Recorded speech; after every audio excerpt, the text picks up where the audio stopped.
Elphinstone पूल आज रात्री 12 पासून बंद करण्यात येणार आहे आणि पुलाशेजारी राहणाऱ्या नागरिकांचा पूल पाडण्यास विरोध पाहायला मिळतोय। पूल पाडण्यापूर्वी प्रशासनाने आमचा विचार करावा असं आवाहन सुद्धा बऱ्याचदा नागरिकांनी केल्याचं आपण पाहिलं आणि पूल पाडला तर वेगवेगळ्या मार्गांचा वापर करावा लागणार असंही नागरिकांचं म्हणणं आहे। एल्फिस्टनचा ब्रिज जो आहे तो आज 12 वाजल्यानंतर बंद होणार आहे। मात्र आता इकडे कालिदास कोळंबकर सर आलेत। सर, अनेक रहिवासींचा विरोध आहे हा ब्रिज बंद होण्यासाठी। ते कुठेतरी या ब्रिजच्या ह्याच्यासाठी त्यांना त्रास होणार आहे याच्या कामानुसार। काय सांगाल तुम्ही आज इकडेपर्यंत पोहोचलात?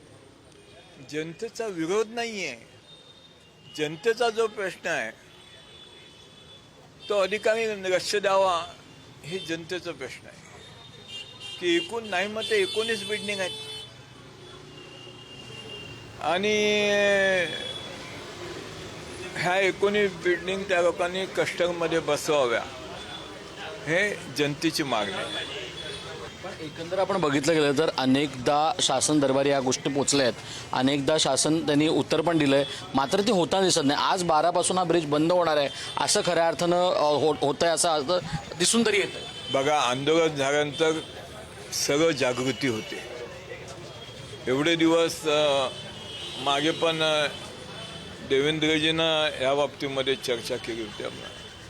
देवेंद्रजीने पण अधिकाऱ्यांना सांगितलं होतं, एकनाथ शिंदे साहेबांनी सुद्धा अधिकाऱ्यांना सांगितलं होतं। पण हे अधिकाऱ्यांचं काम आहे, ही जबाबदारी ज्या अधिकाऱ्यांवर सोपवली आहे त्यांची ही मोमेंट आहे। म्हणून माझ्या जनतेशी कॉन्टॅक्ट केलं असतं अधिकाऱ्याने तरी आम्ही ते कॉन्टॅक्ट करून दिलं असतं। ओके, झालं पाहिजे ना। काही न करता अशा पद्धतीने जनतेला हॅरेसमेंट करण्याचा कोण प्रयत्न करत असेल तर ते जमणार नाही।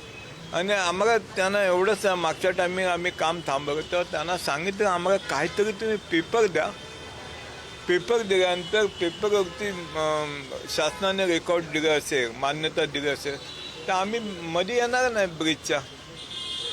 पण आम्हाला बाजूला ठेवून तुम्ही काहीतरी नवीन नाविन्य करायचं तर नाही जमणार। सतीश सोबत श्रेयस सावंत, पुढारी न्यूज, मुंबई।